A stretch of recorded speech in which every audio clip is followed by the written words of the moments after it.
I think it's a sad day for all of us, and what he meant to me, what he meant to the Big Red Machine, but the guys were very concerned about him yesterday on Sunday because they said he just wasn't the same old Pete, and it's sad. I mean, it really is.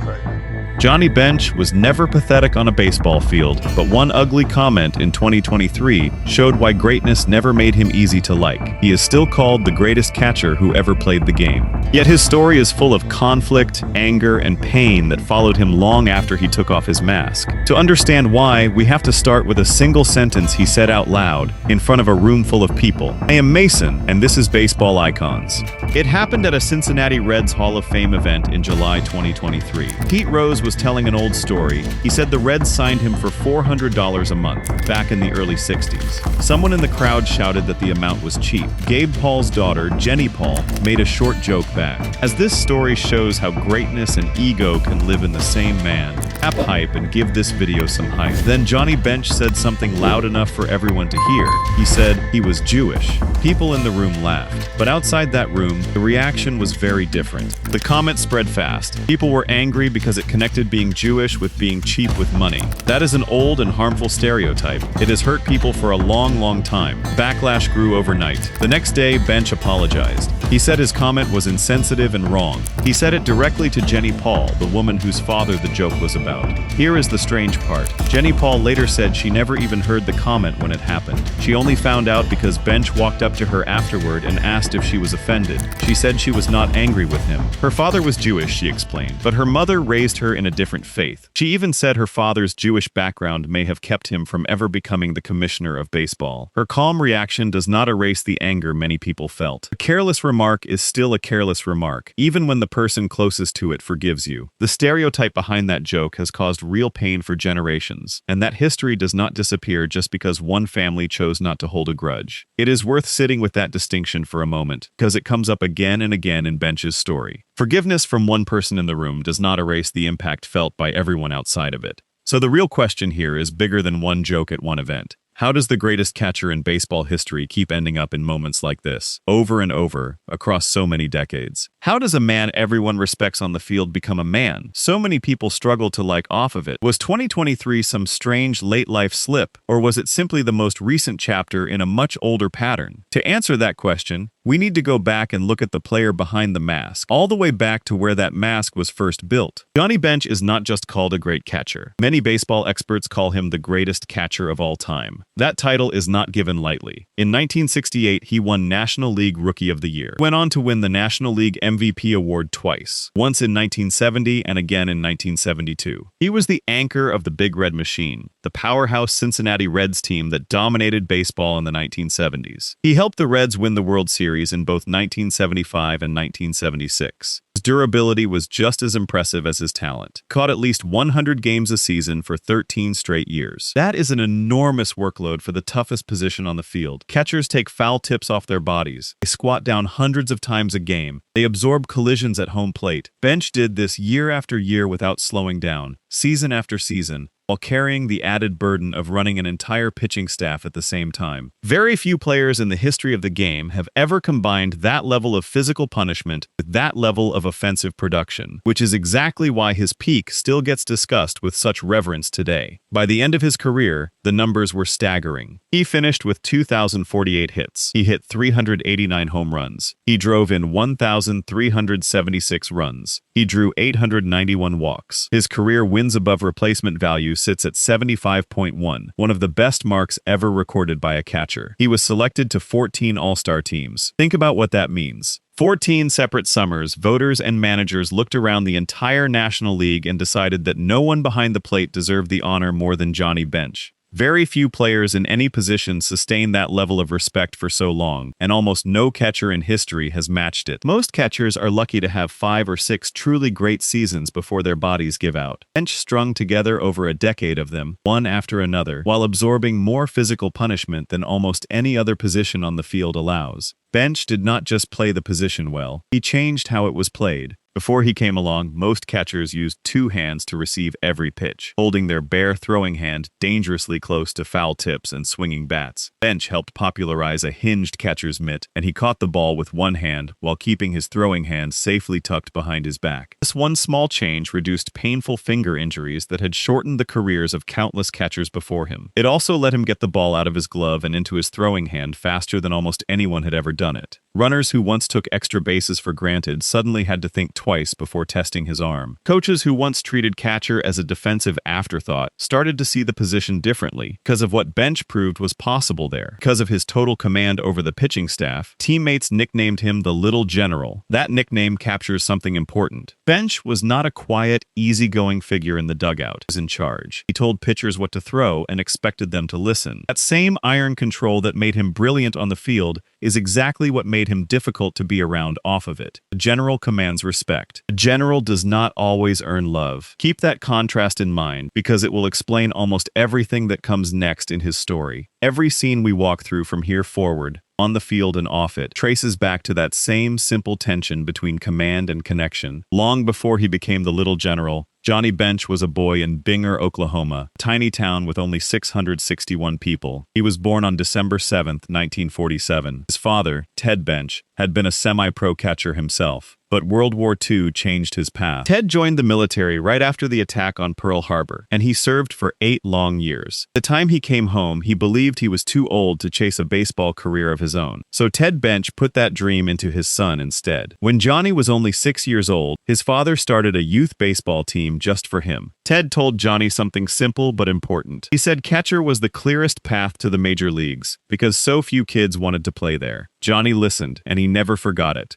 From that point on, everything about his childhood seemed to point toward one single goal. Johnny was not just good at baseball. He earned all-state honors in both baseball and basketball. He graduated as valedictorian of his class, meaning he had the best grades of any student. For most of his youth, he was actually known more as a pitcher than a catcher. His pitching record was an incredible 84 wins and only 3 losses. He caught just 17 games in high school before professional scouts came calling. Picture that for a second. A man who would go on to redefine an entire defensive position barely played it at all before he turned professional. Almost everything he became behind the plate, he built from scratch, in real time, in front of a national audience. Then, in 1965, everything changed in one terrible moment. Bench's team was riding home on a bus after a game. The brakes failed on a steep hill. The driver tried to steer through a sharp turn, but it was too late. Bench remembered something his father had told him. If you are ever in a crash, get down on the floor. So Bench grabbed a classmate named David Gunner, pulled him down, and covered him with his own body. The bus rolled 3 times down the hill. 2 of his teammates died that day. Bench later wrote about this crash in his own autobiography. He said the accident changed how he built relationships for the rest of his life. He said he avoided getting emotionally close to people because sudden loss now terrified him. What looked like coldness or arrogance to strangers was, in his own words, a wall he built to survive. This does not excuse everything that came later in his life, but it helps explain where his emotional distance came from. A teenager who watched friends die in front of him learned to protect his heart by keeping people at arm's length. That habit followed him straight into professional baseball, where it would serve him well on the field and cause him trouble almost everywhere else. It is worth pausing here because this single afternoon may be the most important scene in his entire life story, more important in some ways than any home run or championship that came after it. Think about the timing for a moment. Bench was still a teenager. He had not yet played a single professional game. He had not yet earned a paycheck from a major league team. And already, he had survived something most adults never have to face. Most 17-year-olds are worrying about final exams or a summer job. Bench was carrying the memory of 2 dead teammates and the instinct that had saved his own life. It is not hard to see how a person in that position might decide, quietly and permanently, that closeness was dangerous. He had already learned, before he ever put on a professional uniform, that the people you let in can be taken from you without warning. That lesson, learned so young, is not something most people ever fully unlearn. Cincinnati drafted Bench in the 2nd round of the 1965 amateur draft, taking him with the 36th overall pick. Some team executives were not even sure about him at first. They sent scouts to watch him play only 2 games before deciding to take the chance. It is worth remembering that, in that moment, nobody in the Cincinnati front office had any idea they were about to draft the player who would go on to redefine an entire position. Greatness rarely announces itself in advance. Sometimes it takes only 2 games for the right person to notice it. His first day as a professional player in Tampa, Florida, told the whole story of what was coming. He arrived at the ballpark, he got dressed, he warmed up a relief pitcher in the bullpen during the 7th inning, he warmed up the starting pitcher at home plate in the 8th inning, and he caught the entire 9th inning himself. That very night, the team released their starting catcher. Johnny Bench was 17 years old, and he had already taken the job. Most players spend years working their way up through the minor leagues before they force an organization's hand like that. Bench did it in a single afternoon. He reached the major leagues in late 1967, became a full-time player in 1968, the same year he won Rookie of the Year. Because he had once been a pitcher himself, he understood the mental side of pitching better than almost any catcher in the game. He knew what pitchers were thinking, and he knew how to push them. That knowledge became one of his greatest weapons, and it also became one of the traits that made him so hard for some pitchers to fully warm up to. That confidence showed up early, during spring training in 1968. Bench was only 20 years old. He was catching veteran pitcher Jim Maloney, a man years older and far more experienced.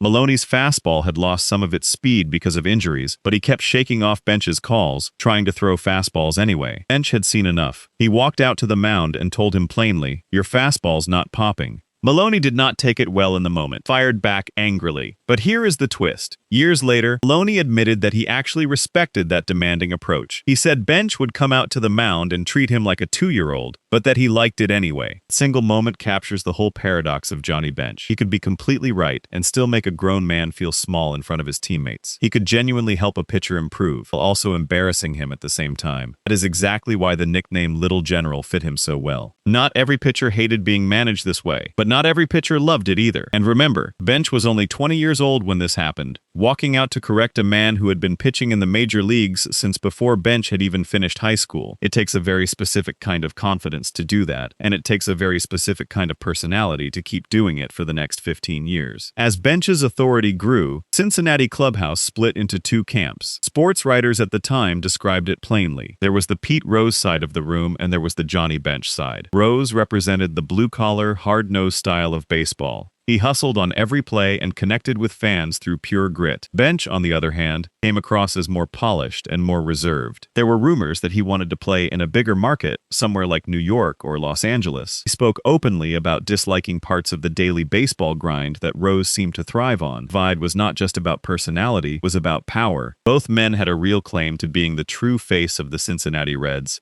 and neither one wanted to give that spot up. Rose had already established himself as the scrappy, hometown hero long before Bench arrived. Bench, meanwhile, walked into the clubhouse as a teenage phenom who immediately demanded respect from players twice his age. 2 strong personalities, both convinced they deserved to lead the same team, were bound to collide sooner or later. Teammates often had to quietly choose which side of the room they trusted more, even if nobody ever said that choice out loud. Joe Morgan, another star of the Big Red Machine, often praised Bench as an emotional leader of the team. At the same time, the 2 men did not always agree, sometimes clashed over strategy and how the team should be led. Leadership does not always feel inspiring to the people being led. Bench's authority could calm down a nervous young pitcher in a big moment. That same authority could also leave a teammate feeling controlled and small. Interestingly, Bench was often just as hard on himself as he was on everyone else. He talked openly, many times, about games where he believed he had personally let his team down, even during a Hall of Fame career full of championships. His harsh judgment of other people may have grown out of that exact same harsh judgment he placed on himself. That does not make the pattern easier for the people around him. It simply shows where the pattern came from. That competitive edge did not stay inside the clubhouse. It reached out toward every catcher and every great pitcher of his era. Bench's peak season came in 1970. He played in 158 games. He hit 45 home runs. He drove in 148 runs. He batted .293. He posted an OPS of .940. That performance earned him his first National League MVP award. For a catcher, those numbers are almost unheard of. Most catchers are asked to simply survive a long season, not lead the entire league in power. Then came 1971, and everything fell apart at the plate. His batting average dropped all the way down to .238. Part of the reason was pure exhaustion. He had spent the previous offseason touring Vietnam with Bob Hope, entertaining troops overseas. He came back tired, fell into bad hitting habits, and Cincinnati fans actually booed him at home. Think about that whiplash for a second. The same fans who had celebrated him as an MVP just months earlier were now booing booing him in his home ballpark, and Bench, man already guarded about closeness, had to stand behind home plate and absorb that every single night. In 1972, he bounced back and won his second MVP award. But that same year, doctors found something troubling. A lesion appeared in his right lung. Bench chose to wait. He did not want surgery to interrupt Cincinnati's playoff push. Only after the season ended did he go through with a 2-hour operation on December 11, 1972. The lesion turned out to be benign,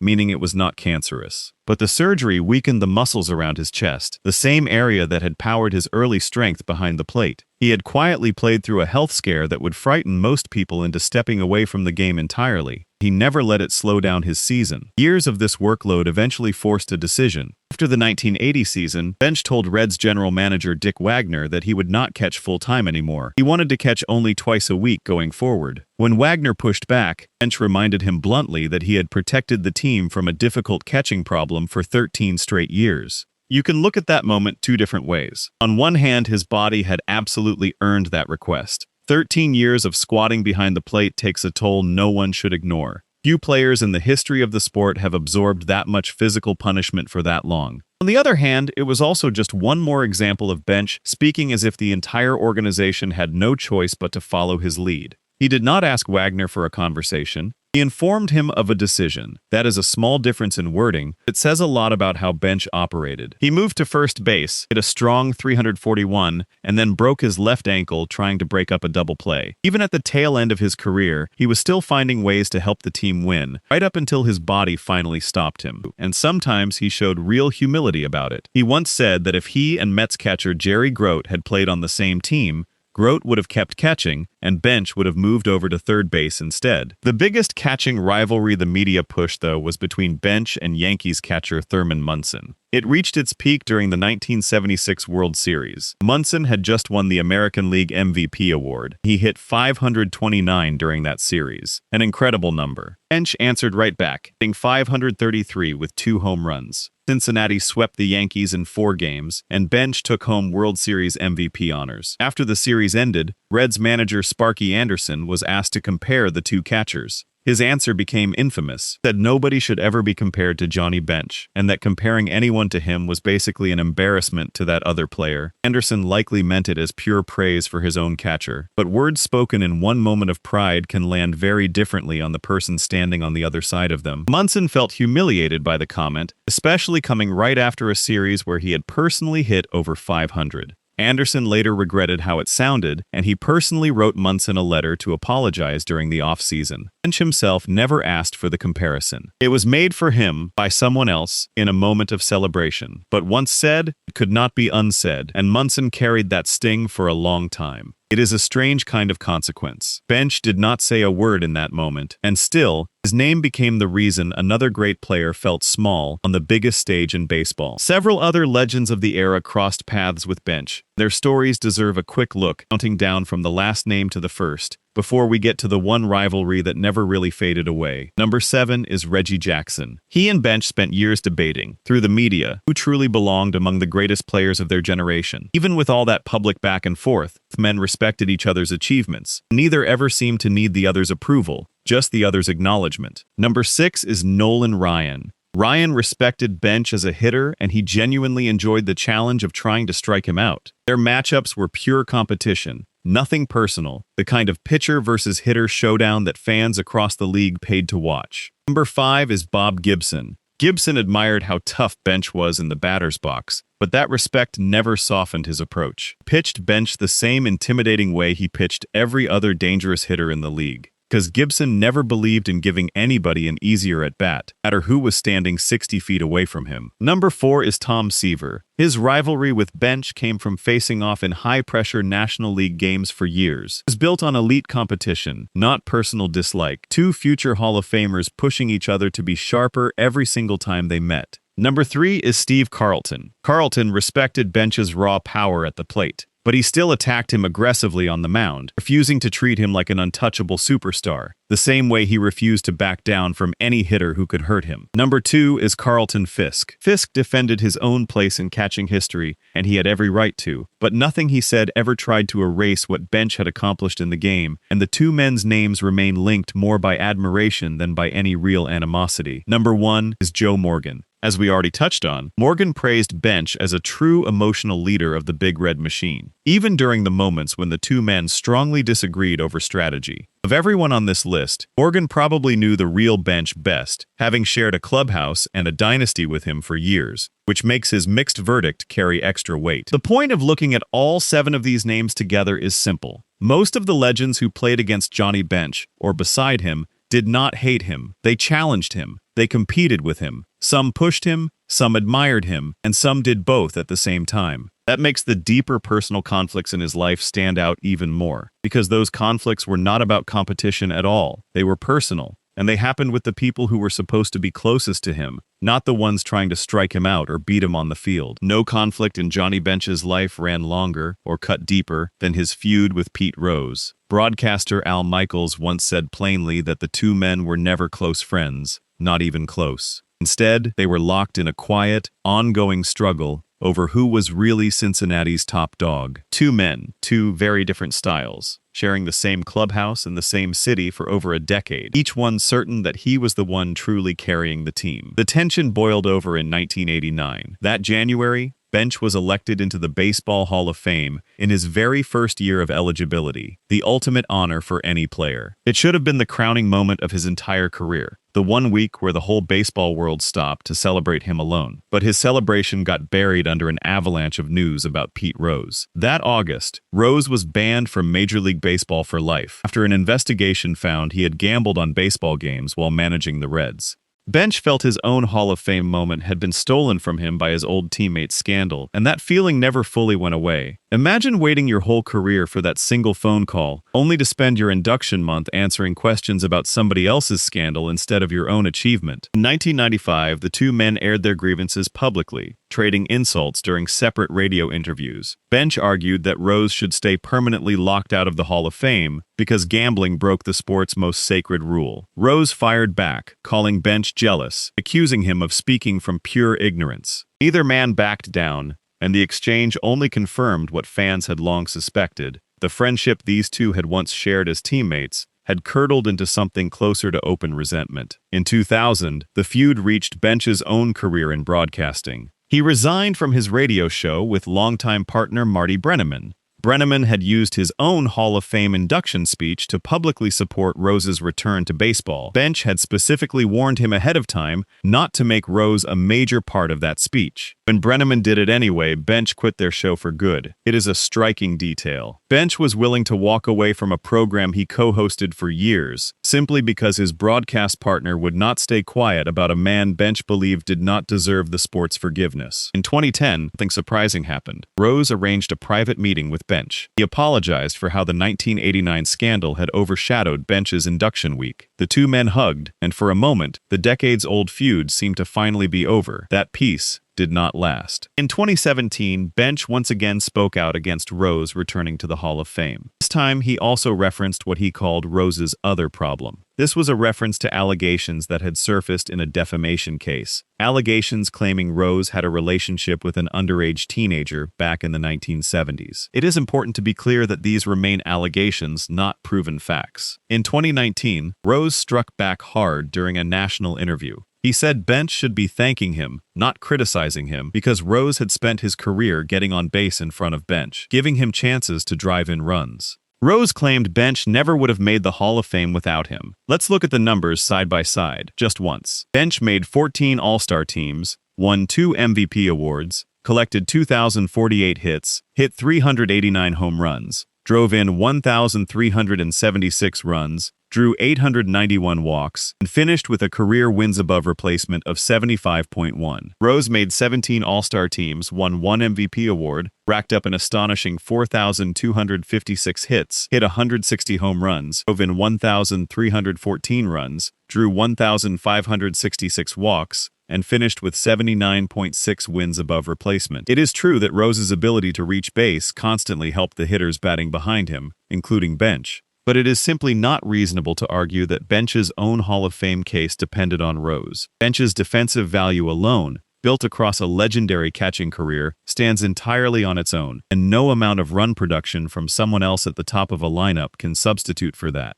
stands out most in this whole saga is Bench's own struggle to ever let the grievance go. Rose kept the fire burning too, throwing gasoline on it more than once. But it was Bench who kept returning to old wounds, year after year, decade after decade, long after most people would have simply moved on. A private meeting and a hug in 2010 could have been the ending. Instead, it turned out to be just one more chapter in a feud that neither man seemed able to fully close. If his public feuds showed one side of Bench's difficult nature, his personal life showed another, and in some ways, it showed it even more clearly. Feuds with other famous men played out in newspapers and on television. Marriage happens behind closed doors, in the quiet, everyday moments nobody else sees. Bench was married 4 times, and more than one of those marriages ended in public, bitter fashion, spilling private pain out into courtrooms and headlines. His first marriage came fast. In 1975, he met a toothpaste model named Vicky Chesser. After a whirlwind 55-day romance, they married on February 21, 1975. The marriage barely lasted 13 months before it collapsed into a bitter, very public divorce. 55 days is barely enough time to really know somebody, and the speed of that romance may have set the whole marriage up to struggle from the very start. Chesser made several serious claims during the proceedings. He said Bench brought his best man home with him on their wedding night, and the 2 men spent the evening playing ping pong instead of spending time with her. She said Bench refused to let her hire a maid, even just 1 day a week, despite his large income. She said that when she was sick, he told her to simply wait for the team doctor to return to town, rather than pay to see anyone else. She also claimed that when Hustler magazine offered her $25,000 to pose nude, she actually encouraged her to take the deal, saying it was good money. Each of these claims, on its own, might sound small. Taken together, they paint a picture of a marriage where one partner's comfort and dignity kept coming in second. Bench firmly denied every one of these claims. He said they had no basis in fact at all. He argued that Chesser only made these accusations because a divorce referee had rejected her request for almost $100,000 a year in temporary support. The fallout reached far beyond the courtroom. Fifth Third Bank, which had used the couple together in its advertisements, quickly edited Chesser out of every commercial featuring the 2 of them. A marriage that had once been public enough to sell toothpaste and banking services was, within about a year, erased from every screen it had ever appeared on. His later marriages followed a similar pattern of hope followed by collapse. He married Laura Twikowski in 1987. She was an aerobics instructor and model. They had 1 son together, whom they named Bobby Binger Bench, before divorcing in 1995 and sharing joint custody. He married Elizabeth Benton in 1997, then filed for divorce in 2000, publicly claiming she had been involved with other people during their marriage. He married Lauren Bayaki in 2004, when she was 31 years old. They had 2 sons together, Justin and Josh, before their marriage ended over a disagreement about moving to Florida. Bench ended up with sole custody of both boys. 4 marriages, 4 different women. 4 different reasons things fell apart. But look closely, and a pattern starts to repeat. Claims of control, claims of distance, disagreements that could not be worked through together. 1 failed marriage might be bad luck. 2 might be a coincidence. 4 starts to look like something else entirely. Each relationship began with real hope, and each one ended with the same basic shape. 1 partner feeling unheard, and Bench standing at a distance, unwilling or unable to close that gap. To be clear, none of this proves any specific diagnosis about Bench as a person. But the pattern is impossible to ignore. 4 marriages, repeated public breakdowns, and repeated accusations of control and distance all point toward the same conclusion so many people who knew him seemed to reach on their own. Johnny Bench struggled, again and again, with closeness and compromise. The same walls that helped him survive a tragedy as a teenager may have simply never come down, not even for the people who shared his home and raised his children. So where does all of this leave us? Johnny Bench was not, in any real sense, a bad baseball player. Every piece of evidence points in exactly the opposite direction. He remains, by nearly every measure, the greatest catcher the sport has ever produced. No amount of controversy in his personal life changes what he did with a glove on his hand and a mask over his face. The negative side of his story is not about his talent at all. It is about his conduct off the field and, at times, on it. It is his constant need for control. It is his blunt, unfiltered way of speaking his mind, no matter who was standing in front of him. It is his habit of publicly challenging people, from young pitchers to team executives to former friends. It is the emotional distance he carried from a tragedy most of us can barely imagine. It is the grudges that lasted for decades instead of fading with time. It is the trouble he had compromising with people he loved. It is the careless, sometimes insulting remarks that kept resurfacing throughout his life, right up through 2023. And it is the personal relationships that so often turned hostile or fell apart entirely. None of these traits alone would define a man. Together, across 5 decades, they became a pattern too consistent to dismiss as simple bad luck. The same traits produced completely different results depending on where they showed up. Behind the plate, his need for control created order and won championships. In the clubhouse, that same control created division and resentment. Standing across from a struggling pitcher, his bluntness could genuinely make a player better. Standing in front of a room full of people, that same bluntness could create real humiliation and controversy. Whether the room was a spring training bullpen in 1968 or a Hall of Fame stage in 2023. His emotional distance may have protected him after watching 2 friends die as a teenager. That same distance also made it hard for the people who loved him to ever really get close. A wall built to keep out sudden loss does not know the difference between a stranger and a spouse. It simply keeps everyone at the same careful distance, whether they deserve it or not. It is worth remembering that Bench was often his harshest critic of all. He judged his own performance as fiercely as he judged everyone around him. That fact adds real complexity to his story, but it does not erase how the people in his life actually experienced him, again and again, over more than 5 decades. A man can be hardest on himself and still be hard on everyone around him. Both things can be true at once, and in Johnny Bench's case, they were. None of this changes what happened between the white lines. It does not change the championships, the awards,